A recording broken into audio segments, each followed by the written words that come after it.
இன்னைக்கு பார்க்க போகிறது வந்து பச்சை வெங்காய சட்னி. இதுக்கு தேவையான பொருள் என்னென்னு பார்த்தீங்கன்னா, ஃபஸ்ட்டு வந்து சின்ன வெங்காயம் ஒரு 10லேருந்து 15 எடுத்துக்கோங்க. தக்காளி பெருசாக இருந்தால் 1 எடுத்துக்கோங்க, சின்னதாக இருந்தால் 2 எடுத்துக்கோங்க. கடுகு உளுந்தம் பருப்பு அரை டீஸ்பூன் எடுத்துக்கோங்க. எண்ணெய் தாளிக்கிறதுக்கு தேவையான அளவு. வரமிளகா 6 எடுத்துக்கோங்க. பெருங்காயம் தாளிக்கிறதுக்கு, உப்பு தேவையான அளவு. இதுதாங்க பச்சை வெங்காய சட்னிக்கு தேவையான பொருள். இதை எப்படி செய்யறதுங்கிறத பார்ப்போம். மிக்ஸி ஜார் எடுத்துக்கோங்க. அதில் பச்சை வெங்காயம், தக்காளி, வரமிளகா, உப்பு தேவையான அளவு இதெல்லாம் போட்டு நல்லா நைஸாக அரைச்சிக்கோங்க. பார்ப்போம். பச்சை வெங்காய சட்னிக்கு தாளிக்கிறது எப்படிங்கிறத பார்ப்போம். ஃபஸ்ட்டு தாளிக்கிற கரண்டியை வச்சுட்டு எண்ணெய் ஊற்றிக்கோங்க.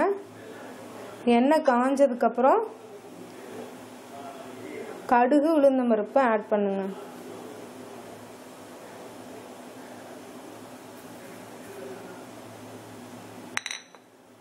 கடுகு உளுந்தம் பருப்பு நல்லா பொரிஞ்சதுக்கப்புறம்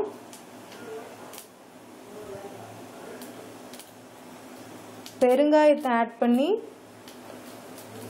நிறுத்திட்டு அந்த நம்ம அரைச்சி வச்சோம் இல்லைங்களா, அதில் கொட்டிடலாங்க.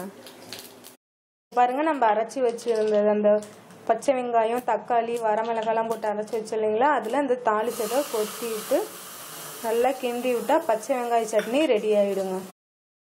பச்சை வெங்காய சட்னி ரெடி ஆயிடுச்சுங்க. இது இட்லி, தோசைக்கெல்லாம் சைட் டிஷ்ஷாக ரொம்ப டேஸ்ட்டாக இருக்குங்க. இதை செஞ்சு பார்த்துட்டு உங்களோட கமெண்ட்ஸை எங்களுக்கு அனுப்புங்க. நன்றி, வணக்கம்.